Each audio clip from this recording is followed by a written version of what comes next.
Hello everyone and welcome to the NFL Week 5 recap produced and presented by Freestyle Sports Media. We're going to start this week's recap with the surprising news coming from Adam Schefter on Sunday morning that after another positive COVID test in New England, their game against the Denver Broncos, originally scheduled to be played on Sunday, initially postponed until Monday, is now being pushed all the way back until next week, with other games to be rescheduled accordingly as well. But enough about that. Let's talk Jags-Texans, an AFC South divisional matchup. Here we have Gardner Minshew throwing to the back corner of the end zone to find Keenan Cole to put his team up 7-3 in the first half.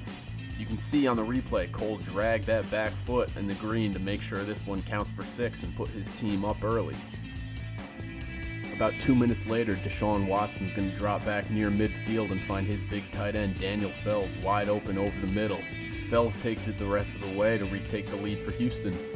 Watson wasn't perfect though, as this time he drops back and launches it deep downfield looking for Will Fuller. The ball's tipped and somehow ends up in Jared Wilson's hand. Wilson has a nice run back here, but it doesn't yield any points for the Jags as they go into the fourth quarter still with only 7 points on the board.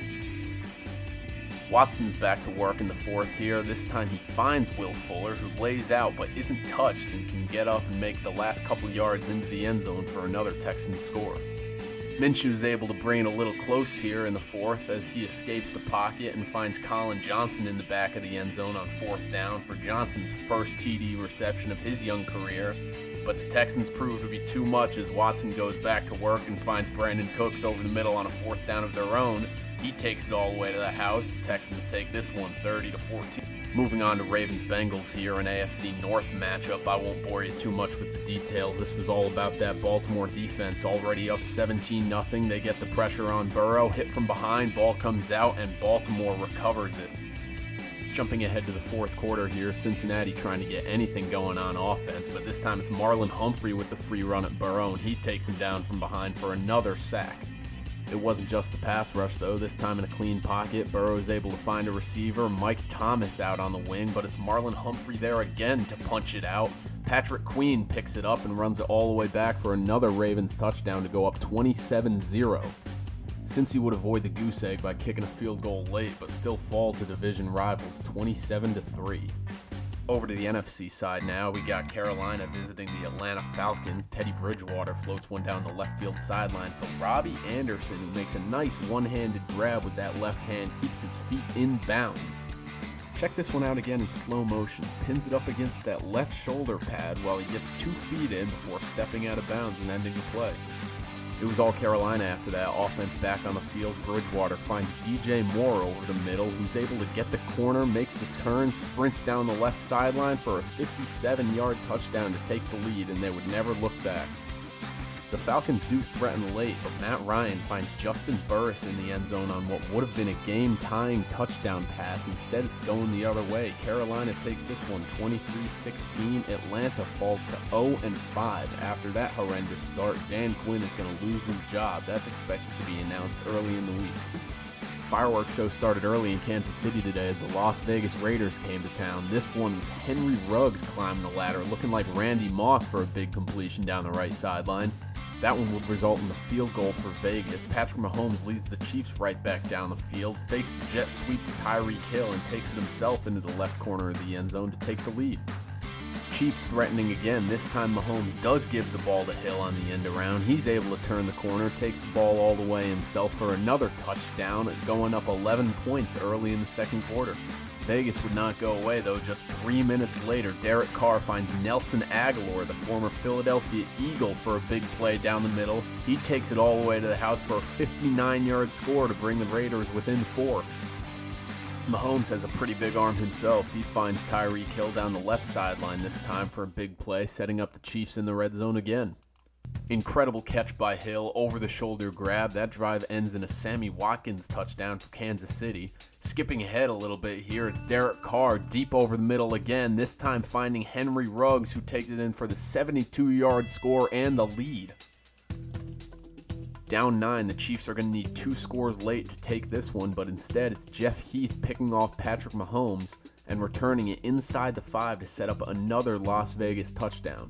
The Raiders are able to hand the Chiefs their first loss of the season, winning this one 40-24.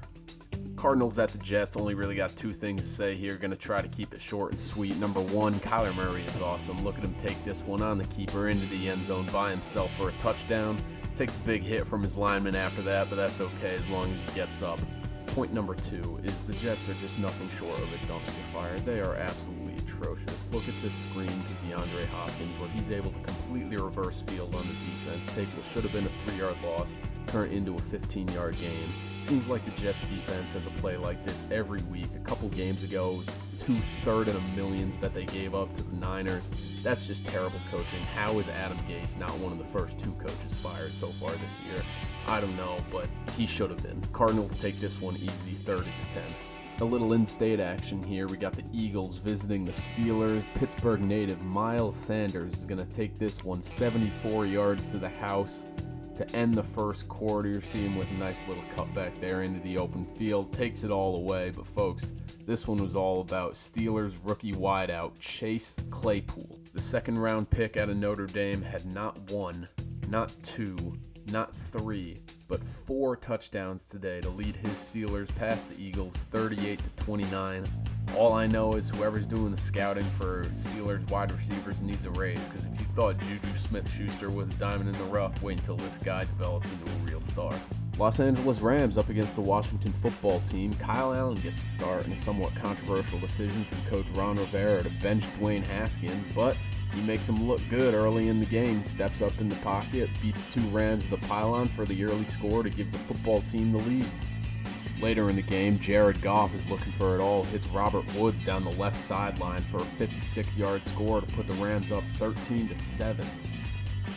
It was all Rams from there. Defensive Player of the Year candidate yet again, Aaron Donald, eats up Kyle Allen in the backfield for this sack. Look at him fight through 2 offensive linemen to get to the quarterback. The big story of the game, though, that set Twitter ablaze was Alex Smith coming in after Kyle Allen has to be taken out due to injury. Alex Smith hasn't seen on-field action in over 2 years after a gruesome leg injury that left many questioning whether or not he would ever walk again, let alone play again. He comes in, completes his first pass, his family goes nuts. Somewhat inconsequential, though. The Rams win it easily, 30-10, but a feel-good story if there ever was one. Dolphins at Niners. Miami already up a score. This time Myles Gaskin will take the handoff for a 1-yard touchdown run to go up 14-0 in the first quarter. San Francisco would respond on the Kyle Juszczyk fullback draw, but it was all Dolphins after that. Still in the first half, here we have Ryan Fitzpatrick hitting Devontae Parker down the left sideline go route for the easy score. Dolphins up 21-7. Jimmy Garoppolo would end up getting benched for C.J. Beathard in the second half. Didn't change much for the Dolphins. Fitzmagic continues to roll. Hit as he throws, deep ball downfield, double coverage, finds Preston Williams for another touchdown. Dolphins rout the Niners 43-17. On to Giants-Cowboys. This was a weird one start to finish. Here we have Daniel Jones running what looks like the world's worst flea flicker, only for him to escape the pressure, roll out to his right, and somehow find Darius Slayton on the sideline downfield for a big gain early. That would set up Evan Ingram on a rushing touchdown. Yes, a rushing touchdown for the big tight end on an end around that looked like it was going nowhere. Somehow he finds the pylon. Ensuing Cowboys drive, Dak drops back to pass, looking for Zeke, bounces off his hands and hits Kyler Fackrell instead, going the other way for the Giants. Fackrell with a long return here, picks up a couple blocks on the way, dives for the end zone and makes it in for 6. Weirdness continues, another defensive touchdown. This time it's the Cowboys bringing the pressure on the corner blitz. Jones doesn't feel it, strip sack for his 18th time in just 22 games. Cowboys pick it up, run it in for the easy touchdown. We got a game on our hands. Closing seconds of the first half of your unconventional play continues. Dak hands it to Zeke. Zeke flips it to Cedric Wilson, who then finds Dak in the end zone for a touchdown. So far this game, we've had a tight end rushing touchdown, 2 defensive scores, and a quarterback receiving touchdown. But whatever puts points on the board works for these teams. Scary moment for Prescott in the second half here. Graphic injury, we won't show it, but he ends up breaking and dislocating his right ankle after trying to scramble on a broken play. You can see Dak being carted off in tears, rushed to the hospital for surgery, but not before giving Cowboys faithful a little strength. 3 plays later, Zeke finds the end zone, throws up to 4, showing his quarterback some love. Get well soon, Dak. Late in the fourth, Andy Dalton, trying to lead the Cowboys on a game-winning drive, already found Michael Gallup for a toe drag catch on the right sideline once. He goes Gallup's way again. Gallup goes up, makes the catch, comes down inbounds, and sets up the Cowboys for a game-winning field goal. Greg the Leg Zuerlein gives Cowboys fans a heart attack, but sneaks it in the right upright to take this one 37-34. Moving on to Colts-Browns, Jonathan Taylor kicks things off with a counter that lets him walk into the end zone to put Indianapolis up 7-3.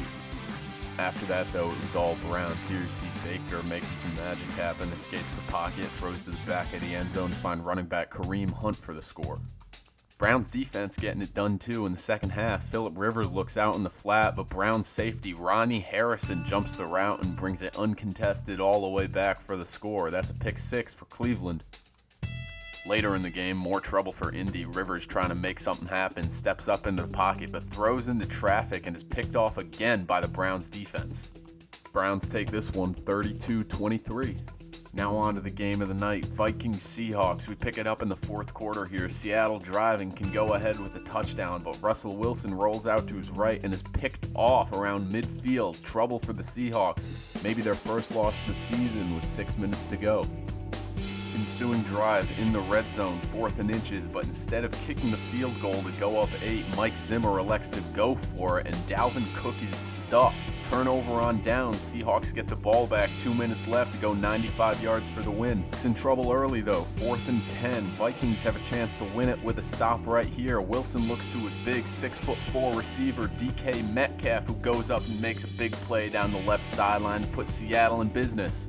Later in the drive, 4th and goal, ball game right here. Wilson hangs in the pocket and looks to his guy again, DK Metcalf, for the go-ahead touchdown in the final seconds of the game to give Seattle a win, 27-26. This NFL Sunday is in the books. We got Chargers-Saints on Monday Night Football and Bills-Titans playing on Tuesday this week. Should be interesting. This has been your NFL Week 5 recap, produced and presented by Freestyle Sports Media. If you enjoyed the video, be sure to like, comment, and subscribe. Let me know what you think. Check out my Twitter and blog for more content, links down in the description below, and I will see you guys next week.